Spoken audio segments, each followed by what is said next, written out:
Education, Laurie Kilmartin. Should I have done something with lighting? You just seem to be up close on the camera. Hi, Laurie. How's it going this week? I'm at my standing desk. That's right. I'm like 1 foot from the monitor, and you're sort of chilled. I think you're in an easy boy. Yeah, I'm just I'm kicked back with my $27 new chair that I bought. I know. Things are pretty great. Somebody got that SBA loan, didn't she? Somebody needs to start paying back that SBA loan. Did you see that? Yeah, it doesn't happen till next summer, but next summer is actually this summer. Yeah, next summer is this summer. Changed adjectives on January 1st. So yeah, but it's a slow payback. It's like a mortgage, it's 30-year payback. So. Hey, did you hear that thing about Rontowski's going to work P-Town for the summer? Doing stand up. What's she doing? She's going to do, okay, so little backstory, Provincetown, Massachusetts on Cape Cod has a lot of tiny little theater spaces. Yeah. That they usually do drag shows and musical variety kind of things, and then some stand-up. Yeah. Like Kate Clinton may still go every summer. Yeah. And so Rontowski's going to go, and there's a lot of draw for straight comics too. So, it turns out that the homosexuals are willing to watch both gay and straight, as opposed to some straights who aren't willing to watch the gays, bastards.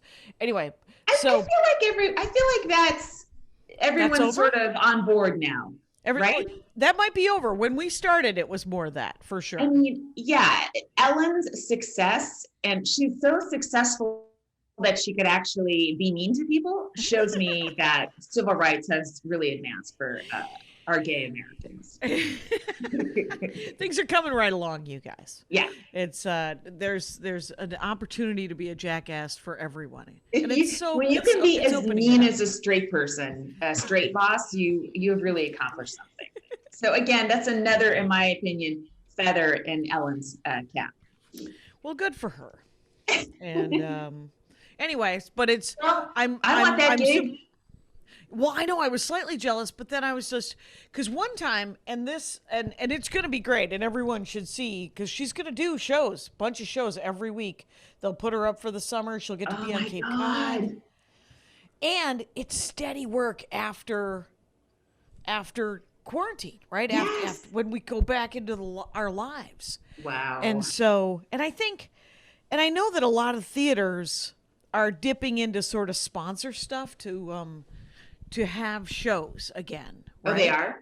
Yeah, I was talking to I was talking to another comic about it, and the only reason you're super far away from the mic, Jaqueline. Right. The only reason I didn't say this person's name is because it's still in the works. Okay. And but the theaters are kind of are also, they're going to sponsors, they're going to their sort of reserve money. It's going to be so fucking bad. I mean, it's going to be super weird, but I think I got an email to do a 4,000 seat theater. I'm sitting on it, but they're only going to have 250 people in it. And I was like, well, that sounds like a hell gig. Wow. That sounds like the definition of something I don't want. I can't even do the math of how many empty seats there are surrounding each, say, couple, right? Yeah. I think they would have couple. Oh my God. Wow. Well, and if we push it to June, they should be able to have 500, right? Yeah. In a room of 4,000. Right. And I mean, I'm going to be wearing my mask easily through this year. And yes. Yeah. Yes. In public, for sure. Yeah. Not on stage. Not on stage. And but definitely in the green room. I would think in the green room. I need to see vaccination cards from all comics before I engage in conversation with them. Right. I'm hoping I'm gonna stand in line today. By the way, I heard. So I got a heads up from a friend saying that Yeah. there was a place near my house Yeah. that if you stood in line for a couple of hours, you could get a vaccine. And so I'm walking the dog, and I walk by my neighbor, and I tell her about it. And she's like, "Can you email me that?" And she went and she got it done that day. Oh my God. And it took her an hour and a half, 2 hours. Pfizer? So, Moderna. Mm. And I don't know. There seems to be some sort of weird hipster thing where you want the one that you want. There is. But There's rumors all over the place. I'm getting texts and emails from all channels of here's a vaccine, drive to Anaheim. You know what I mean? oh, I got that. Yeah. Yes, I do think like in the next month, it will break open, honestly, and it could a have lot broke more people open will be eligible. And you, Yeah. This could have happened in January. You For know, sure. if there had been some sort of real plan. Yeah. But I think in the next month or so, there's going to be so many vaccines. It's going to be great. Yeah, and the Johnson & Johnson one is great too. And it's better than what they initially said it was. And even bonus, it's made with aborted fetal cells. To me, that's a yes right off the bat. I'll take two that's doses the of one Johnson I & want. Johnson. What? That's totally the one I want. Yeah. No, even the Pope said you can take Johnson & Johnson if there's no other option. And there might not be other options for people. Did he say that? Yeah, he did. Yeah. The Pope's tired of wearing a mask too. He's like, I got to wear this hat and this gown. Please, let me show something. Guys, I'm doing Pope jokes. I'm back. You're back. Comedy, It's like a monologue all over again. Ah. Oh, that's so funny. So we did that show on Monday, lightly attended, but the Jackie and Laurie show. Yes.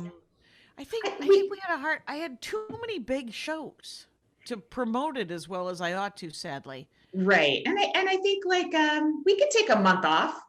You know, Well, I don't write enough in a month, right? Here's the thing with Zoom in general that is exhausting is every time I show up to a Zoom show, I feel maybe it's not the same people in the audience, but because I'm in the same place, I'm in this room, it feels like the same thing over and over again. And it's starting to lack that fresh pop that just going into a different, say you work Vegas for 2 weeks straight, which I haven't in a bajillion years. Decades. But by the second week, you're like, I got to get out of here, right? And you just go to a different room and you feel like yourself again. Mm-hmm. And that's what these Zoom shows are starting to feel like. And maybe especially because, you know, you see the openings of clubs and maybe it'll be safe in a month or two. And it's like, oh, this is almost over. I want it to be over now. I'm having a hard time getting excited about Zoom shows, and I don't have enough new material to do a new Jackie and Laurie every single month where I feel like I'm not, repeating stuff, because a lot of joke writing is tweaking and is little subtle things that maybe only you notice, but you can't, but it has to. Well, I think my audiences have definitely noticed. They're like, oh, I love how you changed the 4 words on that. That's good. Yeah, sorry, go ahead. No, thanks for taking part in the shell game was the punchline to that. But I think you're right, because different rooms do make the material feel newer. They make, and even if it's a different audience, like if it's, well, Vegas is its own shit show, but even if it's different audiences every night, once you've done 7 shows in a room, I tend to think that I'm talking to the same people, and I'm like, but look at how these are popping now. Yeah. And by the end, and that's enough, right? That's enough for, I feel the arc of a 7-show week or a 5-show week is enough of that. And then I got to go to Dayton, and then I got to go to a different town. Yeah.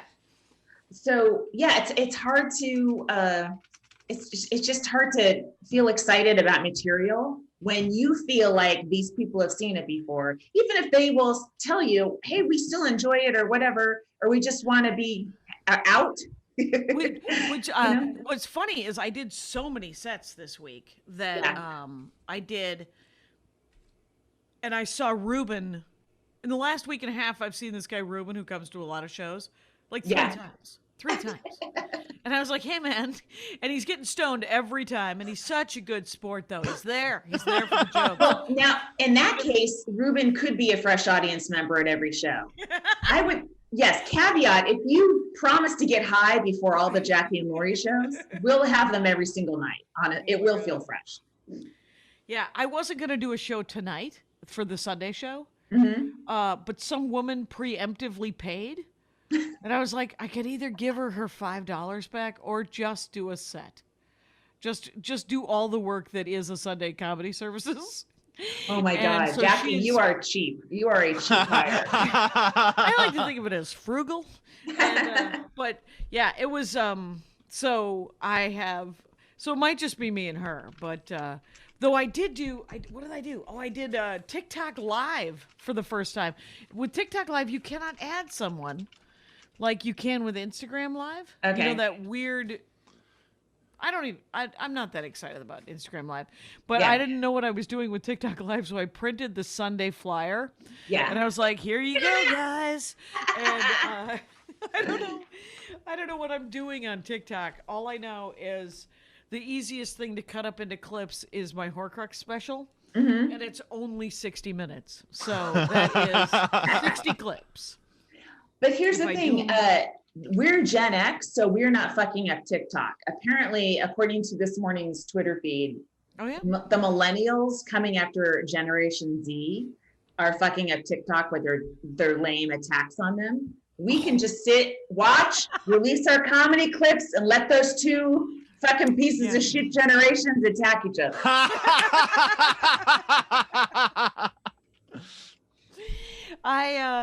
All I know is that everyone, here's been my complete and utter, if you have a negative comment about one of my clips that I took an hour to clip, caption, label, and post, you are blocked immediately. If you don't love it, get out.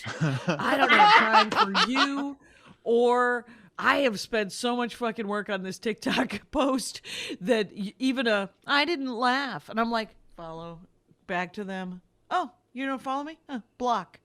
And let's not forget the 25 years you spent working on the material, the persona, the ability to perform, in addition to the 2 hours for each clip. So yeah, I was tempted to actually say anything. I was tempted to block someone who said, "Wow, she's a natural," and I was like, "No, I'm not." Turns out it was a great deal of work. Oh my God.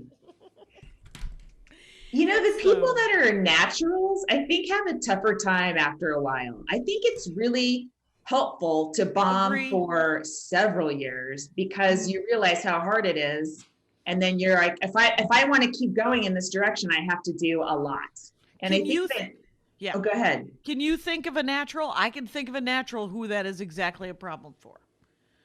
Type it. I mean, I don't know everyone's work habits, but right. No, but I'm willing to say it because he's had to stop because I think he just hit a wall where he was like, well, it's not, I mean, I think that it's, but he has tagged at least 3 of my jokes in the last 20 years, so he deserves to be named as a natural. We're talking Dave Mordahl, you guys. Dave Mordahl. Oh, okay. First season of Last Comic Standing. They mispronounced his name for an entire season. But Dave, and then he went to do radio, and he still does radio. I know. He not only that, but I did radio, and I didn't know he was Dave Mordahl because it was just, this is Dave, and he didn't go, hey, I'm a comic too, or he didn't. I was like, you told me afterwards, I think, that was Dave Mordahl. It's because he's been quitting forever. He was the guy who literally I've never seen this. He was probably 32 or 33. And in 3 years, he was murdering. He was headlining and killing. Wow. And then he just kind of got burned out. And then he did Last Comic Standing. And then he bought a snowmobile and a farm, and he was psyched. That sounds good to me. Yeah, he kind of did it right. If you were gonna do it, kind of just for, like it, but then and then he does radio, and he gets the sort of the kudos that he needs, so that we all need. Yes, he gets radio DJ. Like I would have. I would have held him in higher esteem had I known he wasn't a morning radio guy from the onset. Yeah.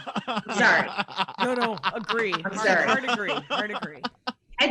Had someone just said, "Oh, that's Dave Mortal and not Morning Dave," I would have been, "Oh, this is a guy who's like, fuck it, I'm getting off the road," and he made it work. I mean, I had nothing but respect for that. Yeah. I also, and I don't know, I don't know from his early career, but I do feel like if killing is difficult, if trying to figure out how to kill is difficult, you never get tired of it when you figure it out, right? Yeah. You're like, it happened again. Like, part of you always remembers how hard it was to get consistent, because you can kill accidentally, but like the first time I was on stage, I had no idea how it happened. Turns out it was a bringer show because everyone from my telemarketing company came. That's how it happened, right? But I didn't know that, Right. And then, so trying to just figure out why it sometimes worked great and sometimes didn't work at all, that took years. Right. To get that consistency takes years, and to kill accidentally is terrifying.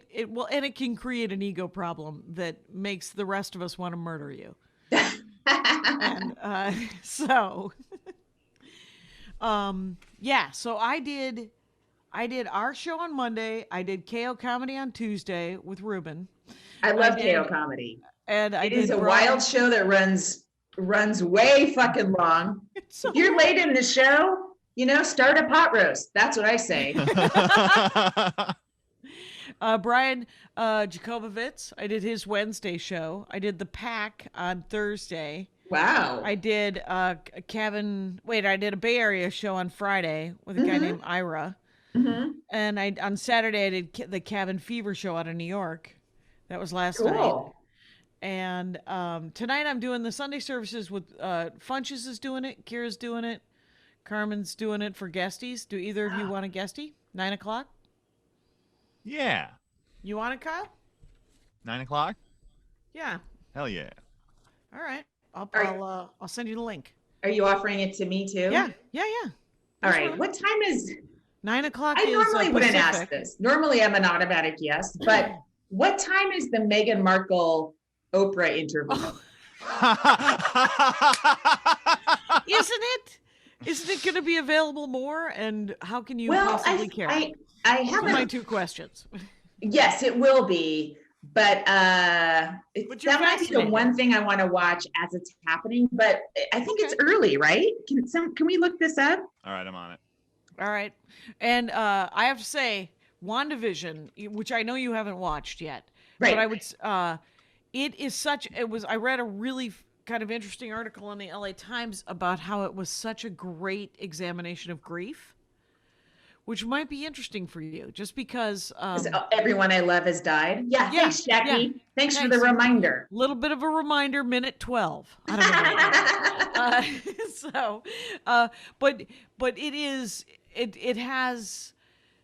was essentially, the WandaVision could have been made just for me, right?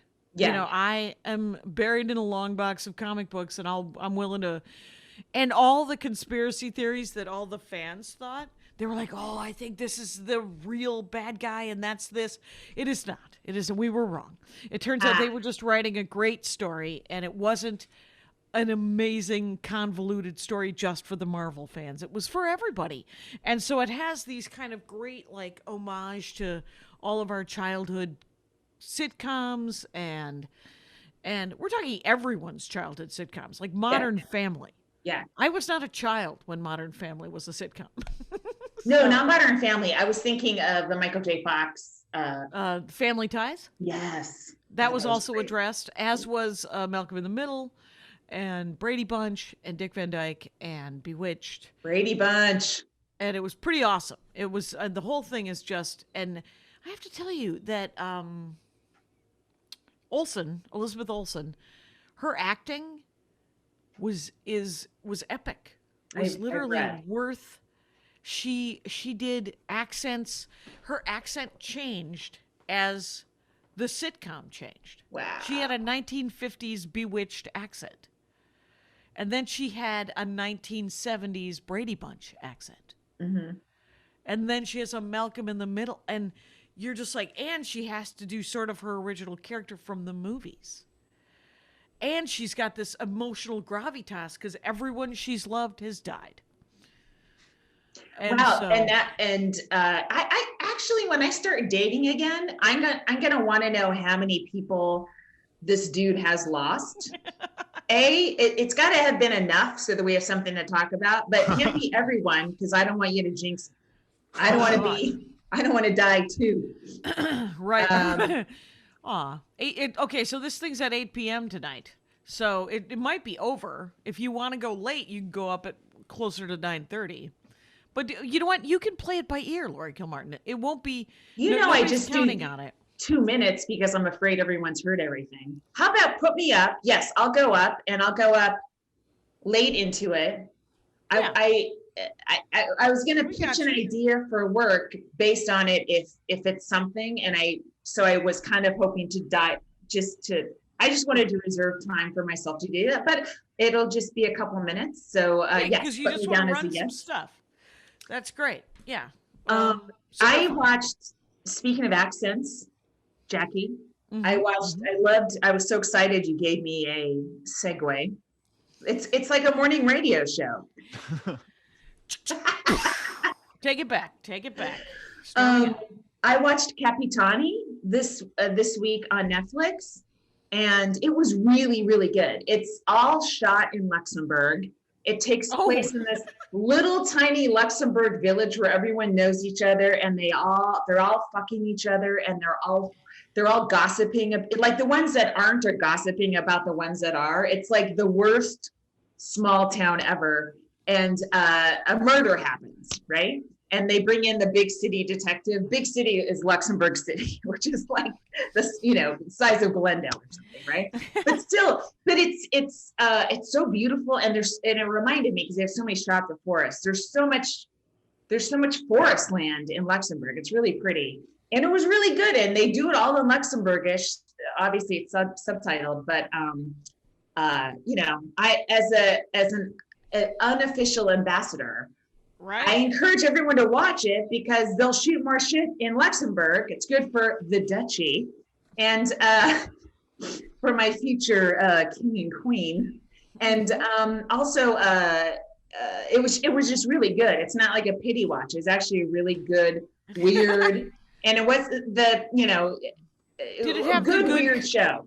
Yeah, so does it have sort of the good interactions with humanity, like kind of funny and weird? Yes, and since all these actors are fluent in Luxembourgish, I'm like, have they worked is this their first international gig? Because I don't know of any famous Luxembourgish actors that are like at the Christopher Waits, that Austrian guy that played the Nazi in the Tarantino movie. That guy. I mean, she's done other stuff, but that was the one where I first saw him. But I don't know any Luxembourgish huge actors. So this might be the first time they've been on something that everyone's watching on Netflix, which is kind of cool too, because you don't recognize them. And what's it called? Capitani. Capitani. Okay. That's the name of the lead detective. And is it a movie or is it a series? It's a series. It's like 12 half hours. It goes by pretty quick. Yeah. Nice. Yeah. I got the screener for Ted Lasso, so watched the first 3 episodes, but have not yet continued. So good. It seems adorable. And then I also got a bunch of other screeners for things that look sad, so I'm not going to watch them. and then, but I did turn on last night because Aldrin suggested it. Great guy. Mm-hmm. Suggested something called the Great British Pottery Off or whatever. Throwdown. What? Throwdown. Really? The Great British Pottery Throwdown, and it's on HBO Max, and it's sort of in that style of the Bake Off, where they're trying not to be assholes about it. Yeah. But they're also being very serious about it. And it is, we watched 2 episodes last night, and it was adorable. Oh, interesting. And it turns out the first episode, just all dick jokes. Yeah, they love just pottery is sensuous, and I can't look stand at you it. pulling rope. There's something called pulling. Guess what?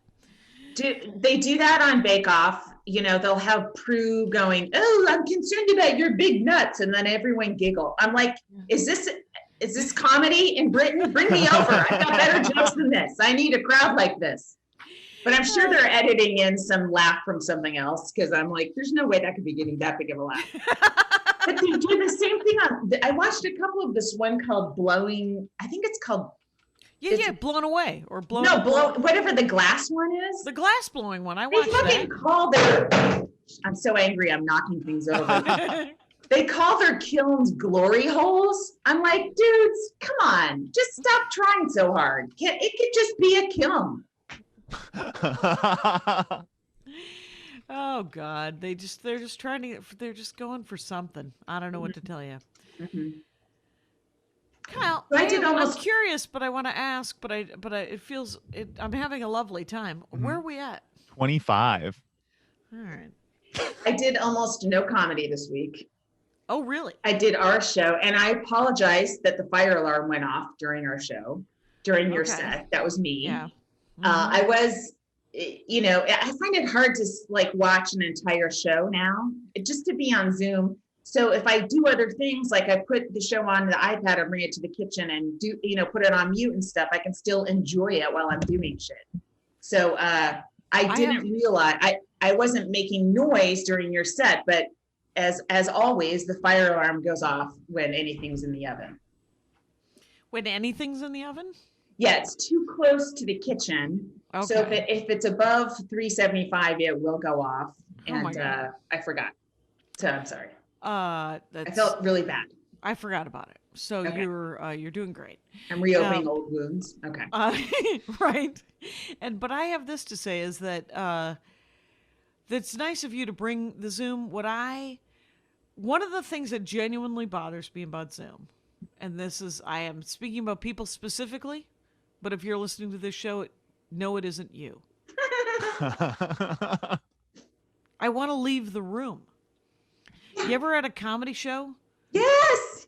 And someone is up that you don't enjoy, and you're like, "Oh, I'm gonna go get a soda." Yeah. And so I always leave the room. You know that every time on stage. The last 6 months, every time you've secretly typed a name of someone that drives you crazy, it's this guy. It's that person. I haven't seen that guy in 15 years. I think you throw him out of the He's gone. I saw him a year. Let him go. I'd love to, but unfortunately, he had to be one of the last comics I saw at the Improv before we went into lockdown. No. So it's a terrible retina moment. I just burned into my skull. The ability. So what I've taken to doing is sort of, if I can't, what I'll do is I'll turn my camera off and I'll turn the volume on my laptop down to almost nothing. Mm-hmm. But I'll leave. I'll mute video and then turn the laptop down because I can't, especially if it's mean or dumb or weird.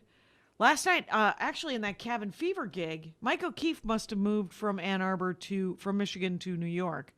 And last time I worked with him, he emceed, I think, for me in 2013. Mm-hmm. He was so fucking funny last night. I was so happy, but it got pushed to Twitch. So Zoom shows that you're the only audience. Oh God, really those are harder. Horrific. They are harder because now you can't log off because now you're an asshole, right? Right. The audience, the comics need the audience, and now it's just the other comics. Yeah, those are hard. Yeah. But it's fun to see them on Twitch. I just wish, couldn't we have audience members that Zoom in too, so the comics don't have to be the audience as well? That's what Maria did with the Rush Ticks thing. Yeah. 25 people got pushed to Zoom, or were allowed in Zoom, and then it got pushed to their vMix thing. And so that's what she made, by the way. Jesus Christ. Yeah. And I love this. That voice got super soft. All of my problems that I'm in. It would solve 10 people's problems right now, is what it's interesting. Wow. I mean, I'm glad it's out there, and I'm glad it's going to Maria. Yeah. You know, it only makes me angry when the person is an asshole.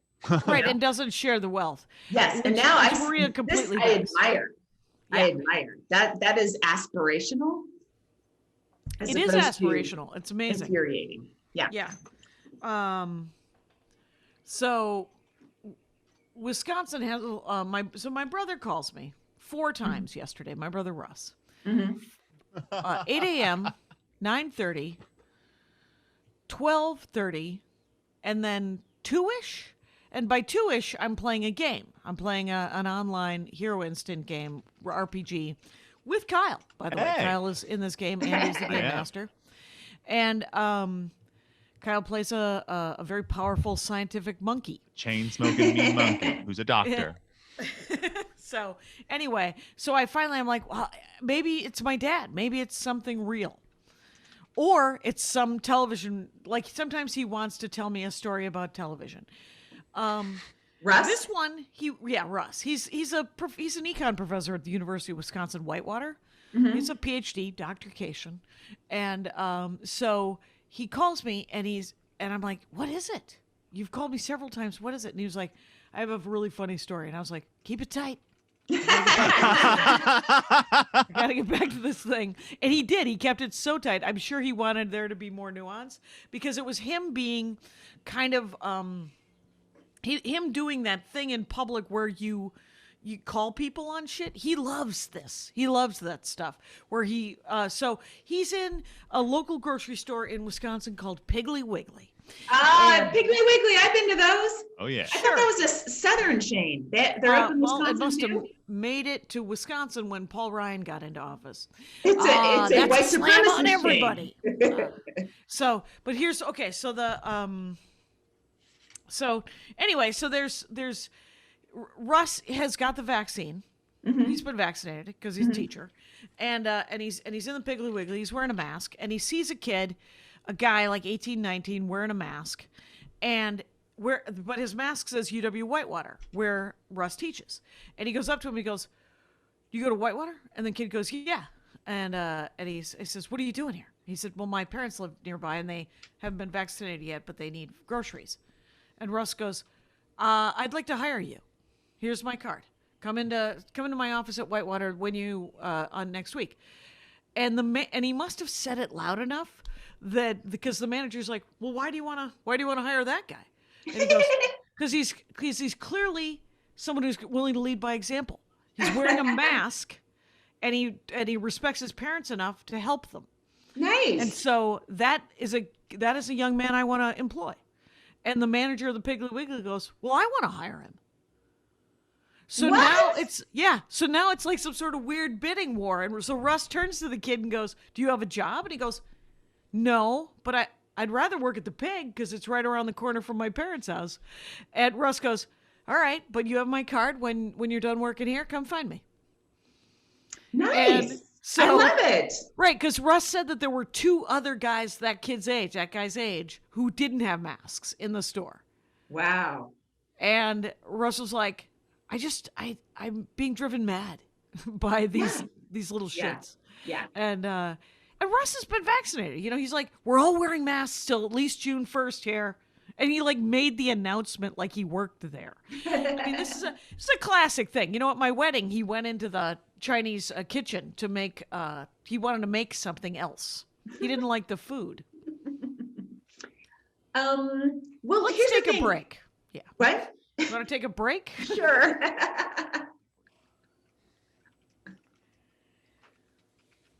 Want to do comic of the week? Or? Yeah, but that was a very Kashian story. I could see you doing that had you a need to hire people. It is enormously a Kashian story. It's a good Kashian story. I will say that. Yes. Less positive is when Russ somebody is bothering him and then he makes his students run laps. And you're like, you're an econ professor. Jackie, we all have less positive Kashian stories, okay? There's no need to go into those. Writing that down. Yes, comic of the week. You brought her to my attention, Natalie McGill. Yeah, she's Very great. funny.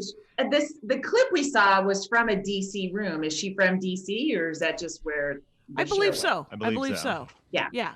And but I was just I was zooming with her, and she made me laugh. Yeah. And so that means, and then what I tend to do then is just sort of YouTube Google them, Yeah. and see if there's, because I don't want to judge anybody on a Zoom set, but she was so funny on the Zoom set. I mean, a Zoom set is fine in the moment. Yes. I got a couple emails from different comics. A lot of people asking me stuff. If they think that they can submit Zoom sets to get booked at festivals and for gigs as we come out of this. And I was like, I don't know what else you would do, but I don't know how successful it will be, right? So that answer, by the way, of no use. That answer, not helpful. Yeah. Not helpful at all. I Maybe think if it's joke heavy and it looks like you're trying, some people treat it just like a podcast. I can't tell the difference between their Zoom set and a podcast. And other people are just bam, bam, bam, bam, bam. So, I don't know if it looks like stand up and you haven't been able to if it perform looks in like front of a stand up, crowd. it should work. You And can then, tell funny from not funny. Yeah, and even if it's a Zoom set, and I don't know, people are like, well, if I got like the lighting better or some background, and I was like, I don't know, maybe. But I think you're right. I think if it sounds like stand up, it'll help. Yeah. I mean, what are festivals expecting this year? I don't know. That is The worry is that everyone's going to have the same, the same topics. Like, right, the same four. You, me, all of us, there's a bunch of us that just got dogs during the pandemic. And yes, we have our own takes on dogs, but at some point, there's got to be more to talk about than our fucking pandemic dogs. Pandemic dogs, pandemic itself, quarantine, COVID, end of the world, the apocalypse.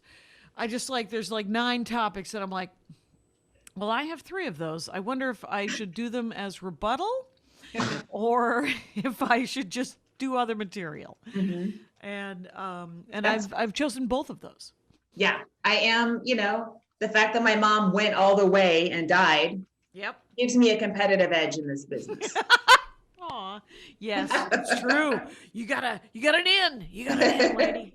I know. I've heard other people saying their loved ones got COVID and are okay, and I'm like, here we go. Guess what? I'm taking it one extra tag. It's sort of that super villain rubbing your hands together is real nice. And, one extra level. I have. Do you have sets this week? I have 2 sets. Oh wait, Natalie McGill. Her Twitter is Natalie McGill. McGill, McGill, like McGill University in Canada, in Montreal, right? So anyway, she's very funny. Check her out. Find her. Mm-hmm. Yeah. So she's super great. It was. Yeah, I didn't mean to weed off. On. But what were you gonna say? I was gonna say that I have a set this week with Jim Coughlin's putting up a Zoom show. Oh, nice. Yeah, I like Jim Coughlin. He's a very smart, silly comic. I always very wanted funny. Jackie, I just want to say, just because I complain about Zoom shows doesn't mean I don't want to be on yours. Just putting that out there, folks. There you go. Improbable Comedy and Jim Coughlin. Those are the 2 sets I'm doing this week. But like Sam's doing a show. Sam Varela is doing a show 5 nights a week. Oh yeah. As is KO. But it's so funny because they're doing 5 nights a week, KO? KO's doing, I think, 3 to 4 nights a week. But the crazy thing is Ruben will be there. I mean, there will be the same kind of awesome audience members there. And again, he knows how to watch repeated comedy. He really does. And there was another guy named Mike who was at twice this last week. He was wearing, I think it's his bathrobe or it's a doctor's shirt because it's not closed. He looks a little bit like a doctor. He has a very imposing mustache. Things are happening with this guy, Mike. Let's talk about the different Zoom people I remember. Weird, Jackie. Anyway, I'm having set list issues. Okay. Do you want to go into that or? No, you go into something because I feel like I've been talking too much. I did Andy Engel's show last night. Oh, nice. That was fun. It was 6 minutes, 6 to 8, I guess. And it was coming out of Gotham Comedy Club. So it just felt like there were all different people there, you know? Yep. It didn't feel like, it felt like they pulled from a different, email list or whatever. Yeah, that's what Cabin Fever felt like. It Yeah. was like, oh, New York people.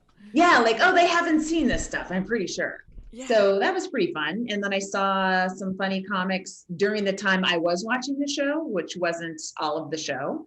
I Right. kind of popped in closer towards my set. And then I saw my old buddy, Ross Bennett. Do you know Ross? Not offhand. He has been doing comedy, I'm going to say 40 years, maybe longer. He started in LA. His first marriage, the person who married he and his first wife was Sam Kinison, Wow. who's a preacher who was, and he is my favorite. Note that was first wife. Yeah, but here's the thing. Everything Sam Kinison touched. Okay, Jackie, you're gonna feel like shit in 2 minutes, or maybe you won't. Who knows what kind of sociopath you are? So She died. His first wife died of cancer. Yes. Okay. I Okay, think but Kinison gave it to her. Kinison gave it to her. His second wife was a very troubled marriage, tough marriage. So he had a joke. It's such a great joke. My first, he goes, I'm a widower, twice widowed. My first wife died. My second wife wouldn't. Oh, that is a very funny. It's fucking one-liner. brilliant. That's a great joke. What is that? 11 words, and it tells you everything. Oh my God. Yeah, that Mike O'Keefe joke it was about someone blowing a 2.1 set. I don't want to ruin it just because I don't think it's on an album yet. So Yeah, don't ruin it. Right. Let him ruin it on an album. Right. Let him milk his own. Oh, Yeah. by the way, so I'm trying to put together my album. When I say trying, what I mean is avoiding. And so last year I hired Lisa Curry. I go, please listen to all 5 sets. Give me notes. Yeah. Right? You're a female, you're a comic, you're funny.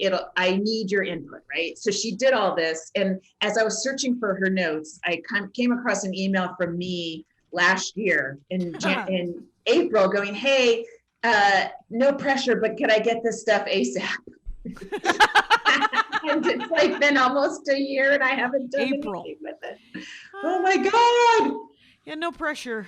I'm hoping to sit on this for No pressure. Why would I say that when actually take your time? I need to blame you. Why would I immediately shift the blame back to myself as to why this wasn't getting done? Oh my God, You're that dumb. is so true. I'm trying to work on my album, and of course, the procrastination there is actually literally writing set lists. So Yeah. the stuff that I think is done, I've stopped adding to my set list because I'm like, well, I know it, and then I'm in the middle of it going, where the fuck does this go? Where does this go? Right. And so I've got 5. So many set lists, and it's incredibly annoying because I can't make it. I literally have to sit down for an hour and a half and deal with it. I did a podcast this week, by the way. Well, okay, wait. Do you have any suggestions of what I should do to fix my set list issue? What do you mean, the order? Yeah. You can't take the album right now. Right. I think you're getting ahead of yourself. Okay. I just go into your, Oh, I love this. individual chunks, polish each little stone as much as you can. And then when we're allowed back into clubs in the summertime, you're going to have all these polished gems, and then you put them in their order. And that's going to take a while, a month and a half, if you're doing a lot of shows, to figure out who goes first, who goes last, any callbacks that maybe there's callbacks in there that you haven't even figured out because you haven't laid them all out together in a row, Yeah. Oh, it's so. To record an album that you want to be a regular album right now is really hard. I think there's some people are releasing albums. They seem like more knit, like snapshot of this time, right? Yeah. Yeah. I'm doing all outdoor shows. Sam Morrill has one, and that's great. But it's also like about this year in a way because of how it's being recorded. And you're actually trying to do a regular album and work it all out over Zoom, which is really fucking hard. Yeah, And yeah. so- So I think you're right. I think, and I certainly appreciate the fact that the gist of this is don't worry about it. Yeah. You can sit on this one, Kashian. No need to. Well, the fun stuff is just perfecting one joke at a time, right? Yeah. And then, your instinct, you've been doing it long enough so that when you're on stage again, your instinct you'll start to pull things together in the right order. Yeah, I think it'll be fine. It's just I just have all these I'm literally it feels done enough that I've actually begun to work on new stuff and want to just work on the new stuff. Mm-hmm. But I can't lose some of this stuff, Like that Yellowstone bit. I swear to God, I was in Yellowstone three and a half years ago. Yeah, right. So you look forward to this album where I begin every story about something that happened in the last 5 years. It had to be 2 years ago. Now that's how I'm gonna throw it away as just sort of putting it in a time frame because some of them need a non-COVID-y time frame. Yes, and I had the same thing with this album that I recorded in 2019. It was like right before my son became a teenager. So the stories about him are about 12 and earlier, right? Say 12 and age 5, that time frame. And it would be hard to keep telling those stories when he's a teenager. It just seems like, part of it is like, this is happening to me now. I have an 11-year-old at home or whatever, right? So part of what's fun is the urgency of it. Yeah, it implies some urgency. So you need to. Yes, that I'm trapped with this individual. You're doing hand signals. Is that about? No. It's that interaction with the audience. I'm agreeing. Yeah. I'm agreeing. And, now you're secretly trying to, land a plane, a helicopter in your helipad. Sure. It's. I do think that that the urgency that is created when a child ages, because your kid, it's got to be. I have a joke that I was looking at to try to cut up for TikTok or whatever, and it turns out that joke is about my nephew who's in his early 30s, and it was on. I think it was on. Jim Brewer Premium Blend. It was on Premium Blend. So it's on my Premium Blend thing, and it's about how my nephew was learning how to pee as like a guy. And so it's a 1996 or 97 joke that I told on television in 99, right? And so he's 4 years old in 1996. If that, right? Yeah. And I don't know, and it wasn't even that great. I mean, I was like, this is the TV joke. And, so there's part of me that doesn't even want to cut it up and put it on. And plus, Premium Blend and the not John Biner. That one actually looked okay, but not good, but okay. But the John Biner and the... Comedy on the Road? The Comedy on the Road. You at the Improv? Caroline's? No, it was literally, I think it's entirely the Premium Blend set that I fucking loathe as far as how my face looks. Like, cause the makeup was done like I was a transvestite. The lighting, I'm sweating like a person that I am. I occasionally sweat. Yeah. And so I'm shiny, and then I have glitter eyeliner. And my hair is not, usually when you're on television, the hair person fucking fixes your hair. Makes your hair look better than it does when it's just me. Yeah. And whoever was doing the Premium Blend hair, couldn't make me not run my hand through it or But something. it was Jim Brewer, right? Didn't he do hair on his premium blend? Yeah, he did my hair. A lot of people don't know this. He was on coke and he did my hair on premium blend in 1997 or 98. Let's do another break real quick. 49.40. My premium blend was me trying to inhale the entire audience with my energy. And I can't watch it now because it's like so much, it's so brutal. much I don't know, just being wide shouldered and, it was a great crowd. So, when it's a great crowd, you start to get like stompy and, I'm like, oh my God, I can't, this is hard to watch. I love that. The hand gesture. Oh my God. Yeah. It's too aggressive. Because the thing is when you're in front of a great crowd, the best thing to do is to play it lightly. Is to give them the joke and then kick back and just literally ride the wave of how awesome it is. Sometimes if you aggro it out to them and go, no, I'm gonna pull, I'm keeping these laughs. This is me never aging. Every laugh I get, I stay young. And and I'm not saying that that's not fun too, but it can look, but from a third person perspective, like from a 20-year perspective, you're like, oh, that actually looks kind of grumpy. Well, no, it's when I had fun and when you bring that kind of energy, you can completely crush, right? It's 7 minutes and the audience is like so great. So it's a lot of fun, but I don't think it looks good on television. So you either deciding, am I performing for this audience or am I performing for the TV cameras? And I decided to go all in on the back row of a theater audience and sell every fucking joke to way up there at John Jay College. And it was a murderous set, but I think on TV it just looks, TV isn't, stand-up comedy shouldn't be televised. That's my ultimate position. Well, the Emo Phillips line. Huh. That you should always see stand-up live, because when you see it on television, it's like incest, where you're giving up quality for convenience. Oh my God. That's how I always thought about my incest. Yes. It is literally the darkest fucking joke.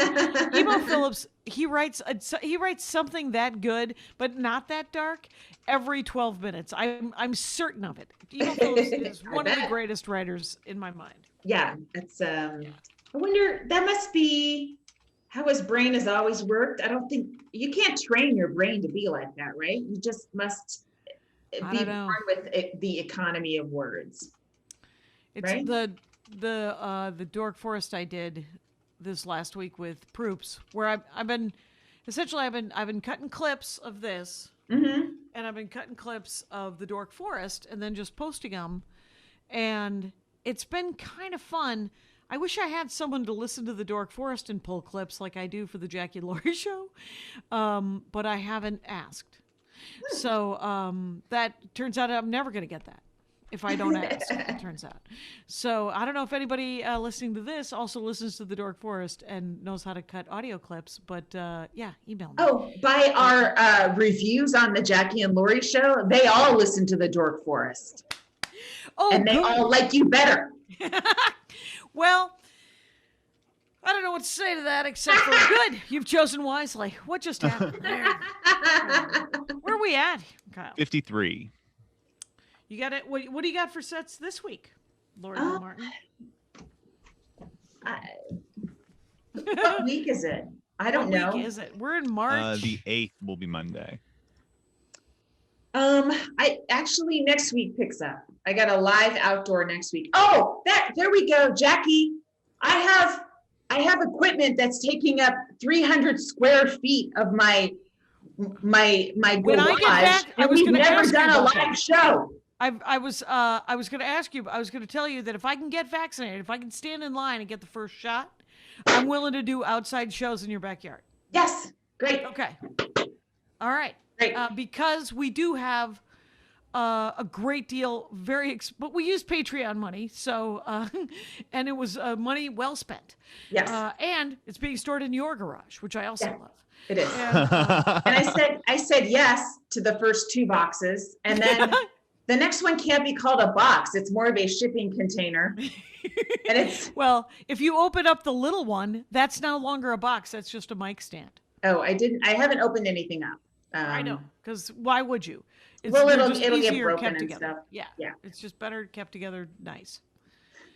All right.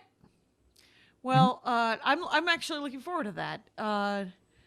And I released 5,000 ladybugs in my backyard a couple of days ago because we have aphids eating my cauliflower and broccoli.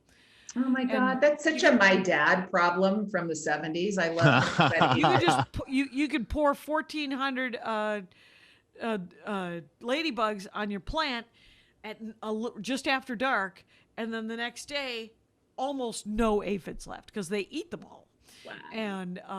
And we have had broccoli for a week that is aphid free, but ladybug heavy. Yeah. But at least they're better looking. Broccoli be red with black spots on it? It is, and then I think I'm gonna plant this next month. Do you think our friend William knows somebody with good dirt? Yeah. Okay.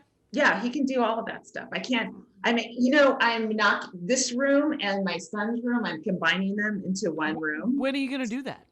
The week of my son's spring break week, there's not construction while he's at school. Oh, right. So this wall right behind me is being knocked out, and then keep those I'm paintings. gonna paint it like this is a skinny room. It's 10 feet wide. So the door, I have like made little models of my bed and my nightstand, trying to position them in the space to see which is the best space. Oh, cool. And so basically the door will open and there'll be like 6 inches, and then there'll be my nightstand, and my bed will be right up against this wall to my right. And I'll just be looking out. It'll be looking over the pool, but also over, I'm trying to, I try to sit and go, am I going to see the concrete that's all bumpy and shitty? Or will my gaze naturally just go right to the water? And that was my dream. I just love looking at water. Yeah. I think that's been established over the last 5 years that you enjoy some sort of body of water. And then, Jackie, when that all happens, I will naturally start writing my novel. I can't wait. It all hinges on William. Yeah, William's the reason why. I have to write a 350-word thing for this Marvel book, and it's already 350, and I don't think it's specific enough. I've decided to wax, and so I was on a podcast. The hell was that podcast? But it was another stand-up podcast, and it'll come out anytime now. Yes. And but it was just essentially it was talking about how the thing for Marvel is talking about I'm supposed to write my favorite women characters because it's called Women of Marvel, the name of the book. And it's my favorite characters. And I love that Gail Simone did a Domino book. Kelly Thompson did a West Coast Avengers book. There's all these books that I want to write about. And then Warren Ellis, like the guys that wrote those books, and sort of, I thought about writing like the transition between, because I just remember, and this is so true for stand-up too. And I was trying to explain it to these guys that how much I've realized in the last couple of years how much representation matters, right? Right. And it's so true of people of color that I never really looked at it from my own perspective for women. Like when I was a kid, I would have to play. I didn't want to be Princess Leia, so I had to be Han Solo's best friend, and so who was a girl who was also really good with a blaster, or I was Tarzan's boy, his friend. Like I always was a kid who was a friend, and so when they started creating women characters or girl characters that I could relate to, that could be the hero, it was huge for me and it was super fun. And I think that's true in stand-up too, is where there are younger, like I had to get my inspiration comedy-wise from male comics. Right. Which is even negative inspiration. I got so much negative inspiration from Bobby Slayton. Just watching him made me want to go up and correct the assumptions that he left on the stage. Yeah. Because he's leaving assumption, and he's not alone. But that just literally, he was my guy. He was that guy for me. Yeah, leaving. Literally, I have to go up and a portion of my set has to be rebuttal time. Yes, rebuttal. I have to undo the damage that was just done. Yes, right. That's what I feel like my entire life is as an attempt to be as a comic. Is, right. Because that's why I got on stage, is I was angry at what I was hearing, and I'm like, there's no one saying my side. Right. So I'm gonna the weird thing is I have to say this, but the guy. So I was trying to explain to them. I was like, so there were no real women comic role models, and they both went, no, there were. And I said, please name for me famous women comic role models that I might have known of in the 70s and early 80s, and they came up with Diane Ford and Sure. Yeah, that's what I said. And because I don't know if you ever worked with Diane Ford, but she is not a great role model. I heard she's a tough person to work with, but she was a goddamn pill is what she was. And both her parents die on those were words. killed when she was 12. You got to give her a little, I don't know. Right. When someone has that kind of tragedy at a young age, you wouldn't know about it, Jackie. You got to give them a little extra room. That's what I feel like. But, maybe, I don't know, whatever. I think my entire formative years were trauma. But I will say, so they said Diane Ford, and then they jumped to Paula Poundstone, who was early 80s. And I was like, no, I didn't know who either of those two people were in the 70s. I knew who Phyllis Diller was. No, she in was the from 70s? the 60s. No, all we knew was Joan Rivers, who I have to tell you, I wasn't a fan of that style at all. All I remember was a lot of Elizabeth Taylor jokes. But I mean, I appreciate her career and everything she was and stuff. I appreciate Diane. She was anti-union, but I didn't like her. Right, and I appreciate Diane Ford's career as well. I never saw her. Well, I worked with her a couple of times. She was actually super, because she came up at an even more ball-busty time than I did. The worst. I can't. The worst. Yeah, that's what I mean. You got to give those ladies a little extra space. Yeah, and Diane Ford actually she asked me to write for her. Oh. And I didn't know what the hell that meant, so I brought a napkin with some green marker with some ideas written on it, and she mocked the fuck out of me, which then I was. You know whose side I'm taking on this one, right?